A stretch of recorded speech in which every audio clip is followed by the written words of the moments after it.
Introdução. As lembranças são um lance interessante e imperfeito. Eu sempre ficava imaginando quem eram aquelas pessoas que escreviam sobre si mesmas e por que um dia puseram na cabeça a ideia de fazer isso. Visto de fora, parece algo de um egoísmo inacreditável, mas interiormente é um pouco como arrancar o coração do peito e grudá-lo no papel. Mais do que isso, quando você pega a pá para começar a escavar o passado, percebe que talvez o mais estranho da vida seja ver quanto você se lembra pouco dela, pelo menos com clareza. Os segundos viram minutos, e os minutos viram horas, e as horas viram dias, e quando você vê, a vida já escorreu por entre seus dedos. Quando tentamos retroceder até os momentos mais significativos da nossa vida, constatamos simplesmente quanto eles estão fragmentados pela memória e pelo abandono do tempo. Escrever este livro não foi diferente de mergulhar no rio das minhas mais insanas idiosincrasias, sem saber se a certa altura esse rio encontraria o mar e eu me afogaria na angústia e no desespero dos dias que me conduziram até aqui. Meus anos de infância e adolescência agora nem parece que aconteceram de fato comigo, mas sei que aconteceram. E quando passo algum tempo recapitulando-os, perdido nessas memórias, consigo sentir tudo outra vez. É como se a dor do passado pudesse transcender o tempo e a cura, e voltasse a afligir meu coração, sem convite nem boas-vindas. Ao voltar no tempo e reviver as cenas da minha infância de diferentes ângulos, eu sentia às vezes como se tivesse montando um quebra-cabeça de 1000 peças, sem saber que imagem ele teria depois de pronto. Mas depois, à medida que cada pecinha ia se encaixando no lugar, eu ficava mais e mais consciente de que a minha vida foi esculpida na incerteza e se arrastou através da escuridão. E todos aqueles momentos, breves e individuais, assim como os de qualquer pessoa, aglutinavam-se e tornavam-se um coletivo. Esse coletivo é este livro. Escrever este livro foi como iluminar todos os caminhos da minha vida que me levavam à dor e então correr através deles, de um lado para o outro e depois em círculos, até cair exausto. Porque a verdade é que o passado nunca está realmente morto. Podemos achar que está, que ficou escondido por tanto tempo que só pode estar enterrado. Mas não é verdade. Ele sempre está por aí, à espreita, arranjando maneiras de ser desenterrado e reaparecer na nossa vida. Embora você possa se distanciar de si mesmo, nunca poderá renegar as experiências que viveu. Talvez a verdade seja uma só. Não existe escapatória, só resta a aceitação. Essa história é um pouco como um espelho quebrado, cheio de arestas dolorosamente pontiagudas, com todos os cacos mostrando um determinado reflexo. Se você se enxergar nesse reflexo, será bem-vindo ao clube. Espero que essa história o faça sentir algo que talvez não venha sentindo há tempos. E se por acaso você for um garoto como eu, crescendo em meio ao sofrimento que parece nunca ter fim, eu entendo, sei como é e vai tudo ficar bem. Pode acreditar. Eu costumava ser o adolescente que pensava que a vida nunca seria boa nem faria sentido. Todo dia era como se eu tivesse o rosto pressionado contra o vidro da perfeição, observando todo mundo vivendo uma vida poética e pura, enquanto eu afundava em meus problemas. E eu odiava isso. Costumava achar que a minha vida, não a que eu tinha, mas a que eu queria desesperadamente ter, nunca estaria ao meu alcance, que ela sempre me escaparia e eu passaria toda a minha existência buscando algo que jamais seria encontrado. Eu costumava achar que a minha vida talvez não valesse muita coisa. Mas nessa época, nada do que eu vou contar tinha acontecido ainda. Capítulo 1. A casinha na Hobbs Street. Faz pouco tempo eu descobri que tinha cólicas quando bebê. Não sei exatamente o que isso significa, a não ser que, segundo minha mãe, a dor me fazia chorar muito e eu era meio insuportável. Ela conta que uma vez me colocou no carrinho e uma senhora idosa das redondezas perguntou se podia espiar ali dentro, para dar uma olhadinha em mim. Quando fez isso, soltei uns ruídos tão repulsivos que a pobre mulher quase teve um ataque do coração. Eu vim ao mundo, portanto, chutando, berrando e chorando. E talvez isso não tenha mudado muito desde então. Eu era uma criança um tanto impactante. Franzina, ombros mirrados e pernas que pareciam mais finas que os pulsos. Meu cabelo era comprido e lembrava um esfregão, em geral caído sobre os olhos, como uma cortina de fios loiros e frisados. Eu era quieto a princípio e depois escandaloso. Meus olhos eram grandes demais para o meu rosto e eu normalmente fitava o chão até ter certeza de que gostavam de mim. Ficava magoado com facilidade, e talvez fosse a alma mais sensível que meu gênero já viu em anos, o que dificultava a minha vida de quase todas as maneiras possíveis. Costumava usar bermudas abaixo dos joelhos, camiseta e tênis de corrida com laços duplos amarrados com tanta força que pareciam deixar meus tornozelos inchados. Era como se todo o meu guarda-roupa fosse planejado com a base na crença de que era muito mais importante estar preparado para uma atividade atlética improvisada do que ser socialmente aceito. Eu também era atencioso. Se um dos meus amigos fazia aniversário, eu escrevi um cartão. Fiz um poema certa vez para uma amiga. Quando ia à casa de alguém, eu sempre deixava que ganhassem qualquer jogo que estivessem disputando. Espírito esportivo e coisa e tal. Eu era um adolescente inseguro e ansioso para causar uma boa impressão e ser amado. Saía por esse mundo com o coração aberto que, sem que eu soubesse, seria como um velcro para as coisas ruins e um teflon para as boas. Em bem pouco tempo, comecei a me achar muito esquisito. Essa era uma crença silenciosa e pessoal que eu não ousava contar a ninguém, por medo que pudessem voltar como um holofote para mim e dizer: Ahá, você é uma aberração social e emocional. Mas em algum lugar, espreitando sob as sombras do meu comportamento adolescente, já se viam os primeiros sinais de alerta, confirmando a minha crença de que eu era mesmo meio defeituoso. Eu embolava o tapete do meu quarto. Roubei uma vez um ímã de geladeira de uma amiga da minha mãe, um salmão cor-de-rosa, vejam só. Me neguei a admitir que roubei, escondi o ímã e depois confessei que roubei só para ainda assim me recusar a devolver. Se eu não gostava do lanche que me mandavam de casa, largava-o no fundo da mochila e deixava que o tempo se encarregasse de dar um fim nele. O fim que o tempo se encarregava de dar, em geral, deixando tão embolorado que ele literalmente quase se liquefazia. A menos que você já tenha aberto seu Tupperware um dia e topado com um sanduíche de atum mofado e liquefeito escorregando na sua mão, ainda não viu até que ponto decisões ruins podem ficar de fato asquerosas. Olhando de fora, você nunca saberia que eu abrigava dentro de mim um ódio tão persistente e horrível contra mim mesmo, porque embora em particular eu ficasse dolorosamente constrangido com toda e qualquer coisa que tivesse que fazer com a minha existência, para o resto do mundo, eu era um verdadeiro coquetel de travessura, extravagância e porra louquice. O primeiro a falar, o primeiro a rir e o último a dizer qualquer coisa maldosa. Era como se a minha personalidade tivesse sido cuidadosamente talhada para preencher os furos de outros garotos tão detonados quanto eu. Eu tinha uma língua rápida, uma mente sagaz, mas era descuidado com o meu amor. Eu me odiava. E, no entanto, ninguém sabia disso. Tudo o que eu queria era ser aceito. Nada mais. Mas estava determinado a fazer isso à distância, nunca deixando ninguém se aproximar demais a ponto de ver quanto eu vivia fudido na verdade. Cresci numa pequena ilha na costa oeste do Canadá. A cidade onde moro é a capital da província de British Columbia, mas quase ninguém sabe disso. Sério, nem as pessoas que moram em Victoria sabem. Vancouver é uma cidade grande e descolada, que cedia Jogos Olímpicos de Inverno e seus habitantes classudos compram casas classudas e dirigem carros de capa de revista.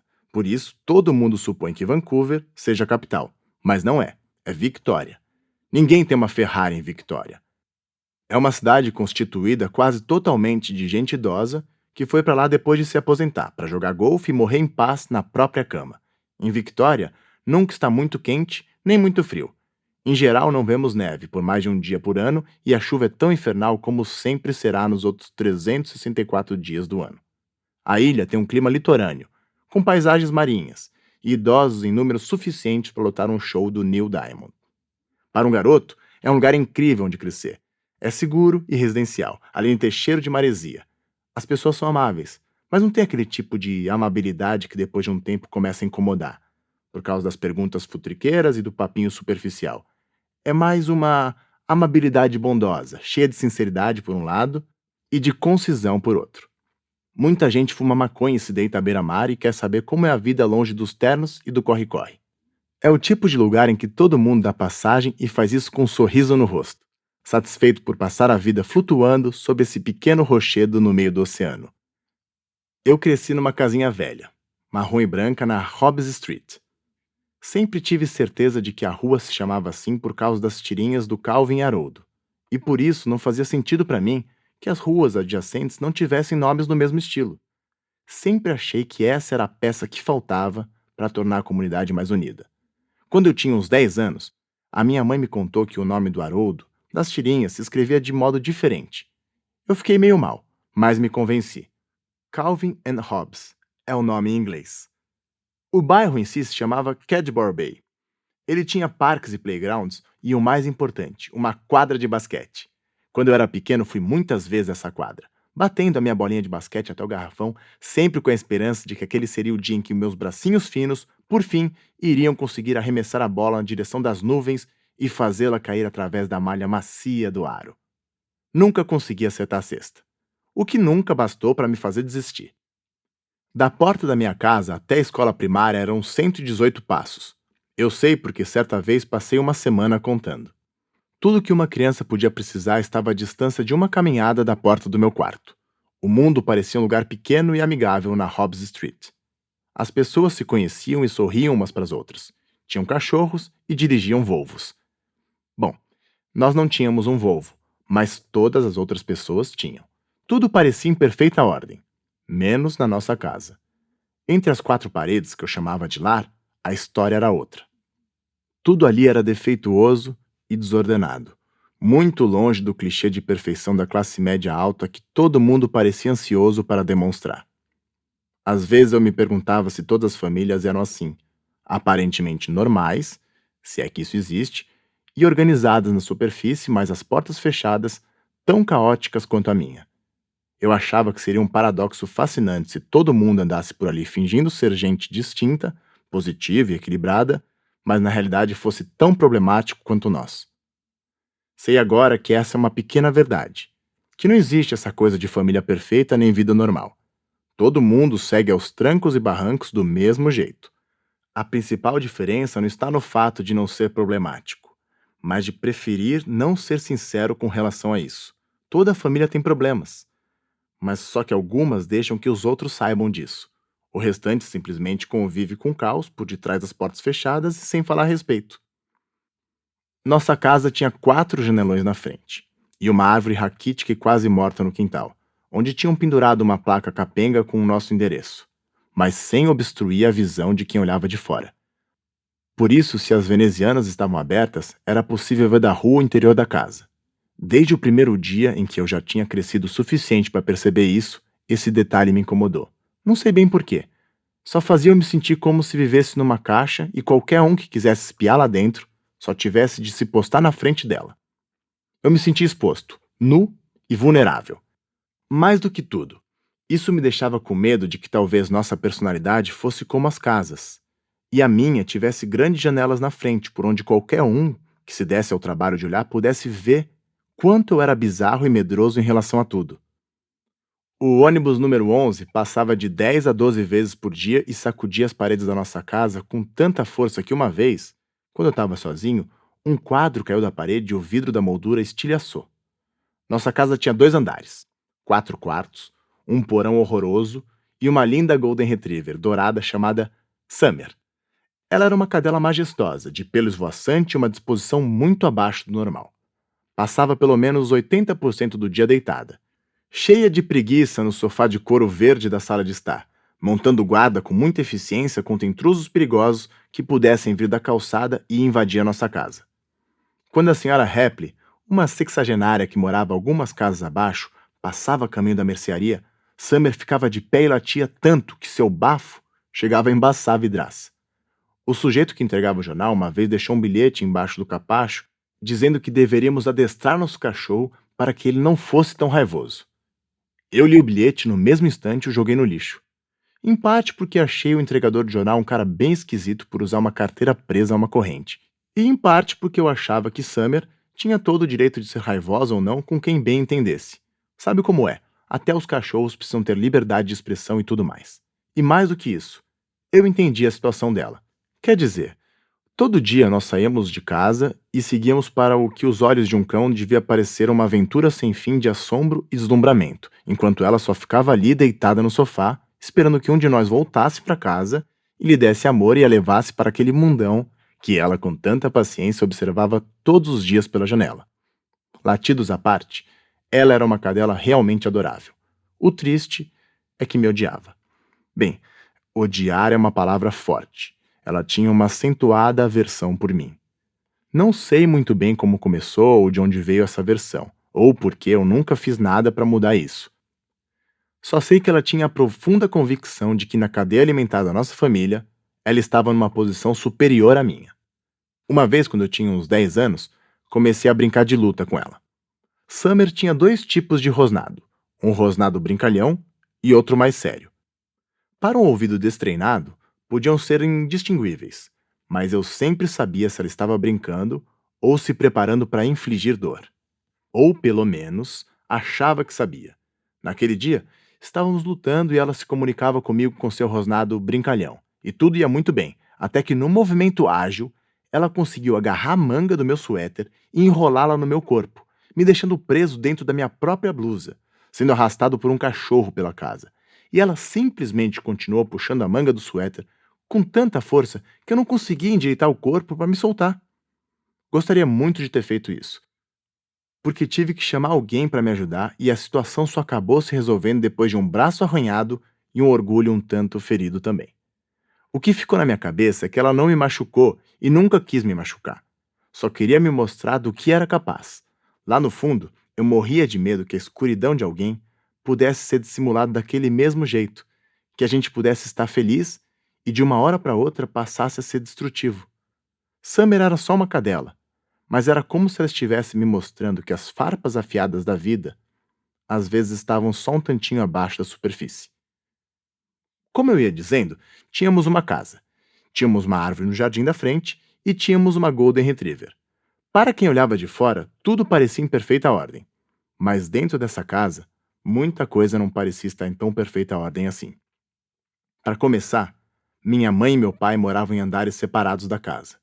Minha mãe dormia no quarto de casal e meu pai dormia na suíte do porão, que pouco tempo antes tinha passado por uma pequena reforma e sido redecorada com latas de cerveja vazias e bitucas de cigarro. Minha irmã morava no porão também, mas encontrá-la em casa não era muito diferente de fitar o céu à procura de uma estrela cadente. Era só piscar e a estrela já tinha passado. Ela tinha um relacionamento de longa data com um namorado que tinha carro, e um relacionamento de curto prazo com o resto de nós. Minha irmã era incrível e muito mais legal do que eu jamais admiti, pelo menos na presença dela. Mas vinha para casa só para terminar às pressas algum dever de casa, tomar banho, comer e dizer que meu cabelo era escroto. Isso me dava todo o tempo do mundo para ficar sozinho e fazer qualquer coisa que eu quisesse sem muita interferência ou supervisão. Comecei a chegar em casa da escola sem que houvesse ninguém para me receber quando tinha por volta dos 6 anos. A caminhada era curta, 118 passos, e sem perigos. Por isso consegui permissão para fazê-la sozinho tão logo concluí o jardim da infância. Eu normalmente andava sem pressa até minha casa e depois ficava esparramado em algum lugar.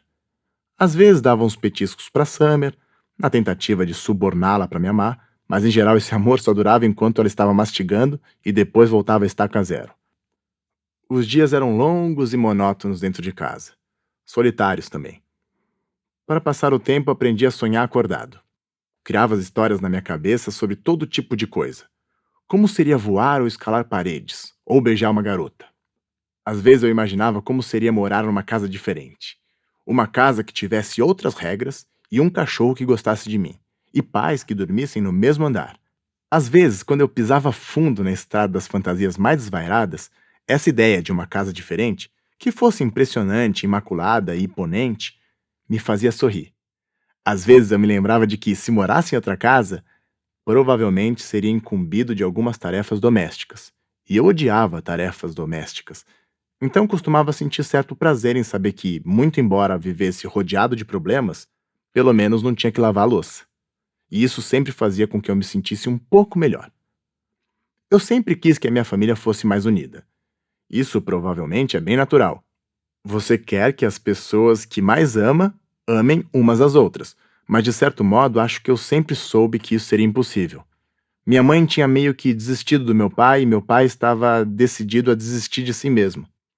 A cola que mantinha a família unida, ou seja, o amor incondicional, há muito tempo tinha sido carcomida pelo caos e o desdém. O relacionamento dos meus pais fazia pouco sentido para mim por vários motivos. O principal deles era o fato de eu nunca tê-los visto se comportando como se fossem apaixonados. Para mim, eles eram só duas pessoas que tinham coisas em comum. As coisas que tinham, todo mundo podia ver se parasse na calçada em frente e olhasse pelos 4 janelões. O mais triste é que o que viam nunca contava a história toda, porque, embora para além da grama ligeiramente crescida, desse para ver dentro de casa, a sala de estar, a sala de jantar, não dava para ver os nossos problemas. Eles estavam mais no fundo, um pouco abaixo da superfície, nadando em algum lugar sob o disfarce de vida familiar. Era como se nossas vidas fossem públicas e privadas ao mesmo tempo, e nos dois casos, dolorosas e problemáticas. Eu odiava o que o mundo sabia sobre nós só de olhar, que a nossa TV era velha, e nosso sofá estava rasgado e nossas paredes estavam cheias de quadros tortos. Mas mais do que isso, eu odiava o que o mundo não sabia sobre nós, que meus pais brigavam e minha irmã nunca estava em casa e eu ficava sozinho. Percebi que a minha família era complicada e desunida quando tinha por volta de 5 anos. Suponho que não precisasse ser um gênio para concluir isso. Minha mãe é uma mulher amável, de olhos calorosos, uma alma gentil e a capacidade de ouvir você falando suas abobrinhas e ainda assim se manter atenta por horas. Seu sorriso é suave e acolhedor, e ela nunca julga ninguém. Meu pai é um homem derrotado, envelhecido, que passou tempo demais às voltas das latas de tinta e cigarros para um dia voltar a parecer saudável. Ele é alcoólatra por todas as definições do mundo e uma pessoa sem alegria pela mesma definição. Não é um homem ruim, não mesmo. Simplesmente não é feliz. Minha irmã é uma feminista longilínea e de personalidade marcante, cheia de atitude. É o tipo de garota que toma uma dose de tequila, cita Madre Teresa e depois lhe diz por que você é misógino. Ela é super engraçada e tem mais bom gosto para música do que para homens. Eu descobri bem rápido que meu pai e minha mãe não se amavam.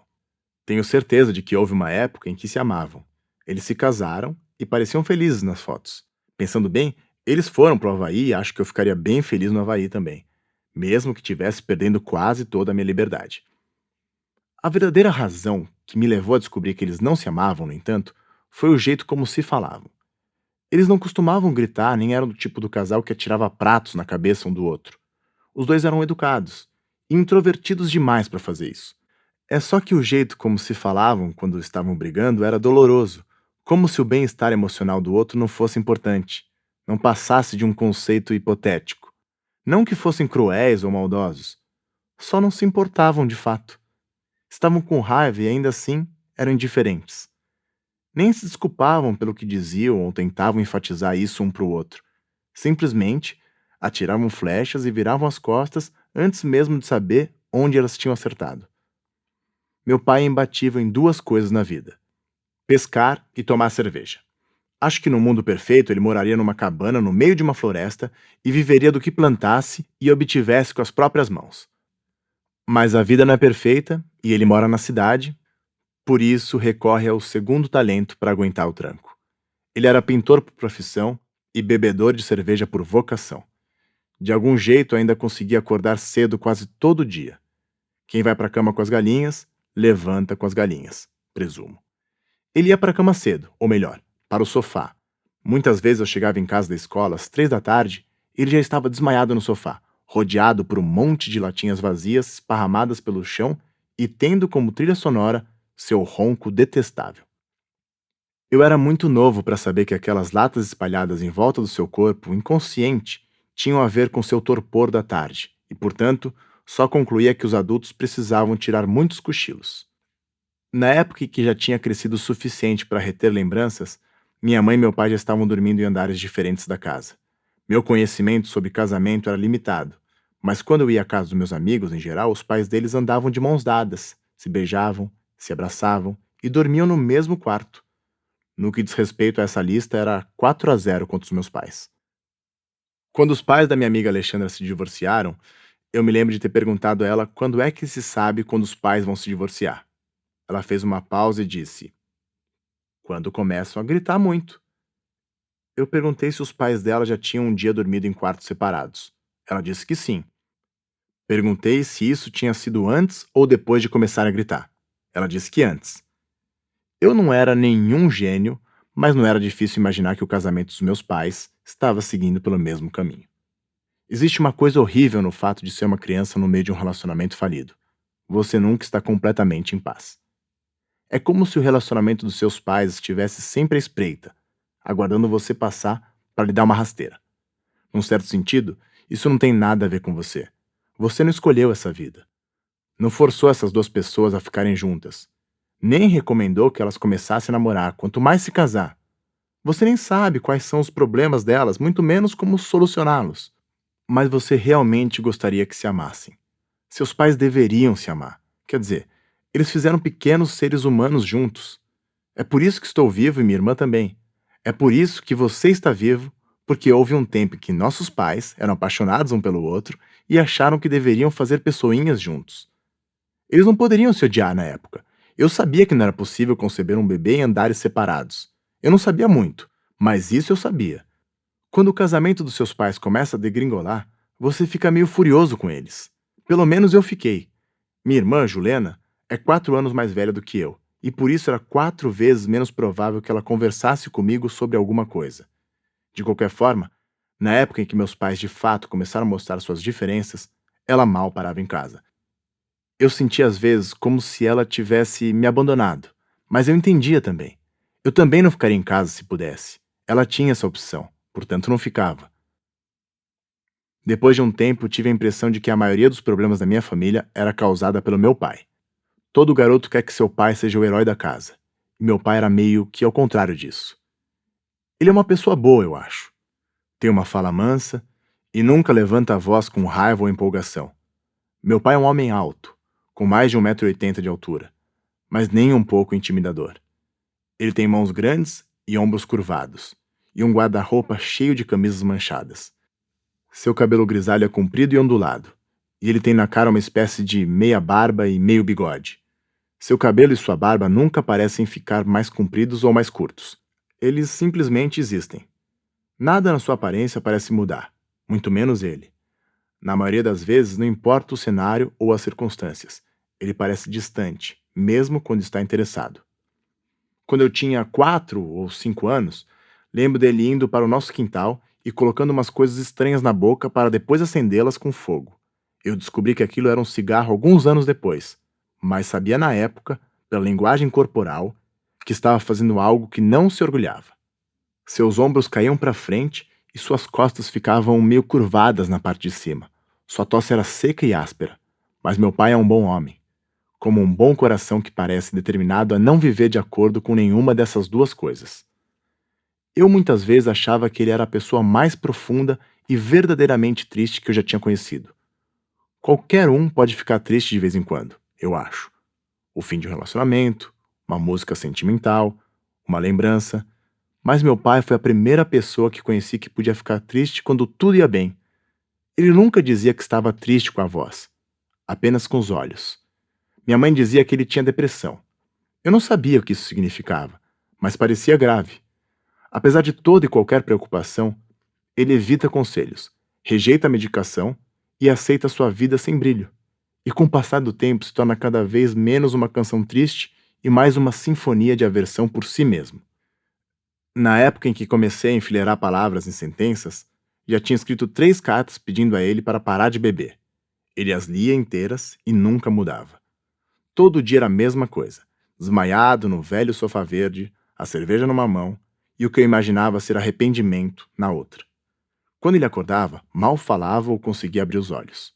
Em geral, simplesmente parecia meio vazio, como a carapaça de alguém que só ele conhecia, porque tinha medo demais para se mostrar aos outros. Eu o odiava quando ele ficava assim. Você dizia algo e ele não ouvia uma palavra. Uma vez a minha irmã ficou tentando dizer uma coisa a ele o dia inteiro e ele ficava divagando. Ela ficou tão frustrada que gritou: Pai, você está doente ou o quê? Ele disse a ela que estava. Ela perguntou se ele ia morrer e, numa lembrança que só posso descrever como gravada a ferro e fogo na minha cabeça, ele se levantou, olhou nos olhos dela e disse: Você bem que gostaria, não é? Depois de crescido, a personalidade dele, ou a falta dela, tornou-se uma coisa dolorosa de se conviver, de se ter como pai e de testemunhar no dia a dia. De muitas maneiras, eu ainda não tenho nenhuma ideia de quem meu pai de fato é. Tanta gente do seu passado o descreveu como uma pessoa extrovertida e engraçada, alguém cheio de amor e uma energia sem limites.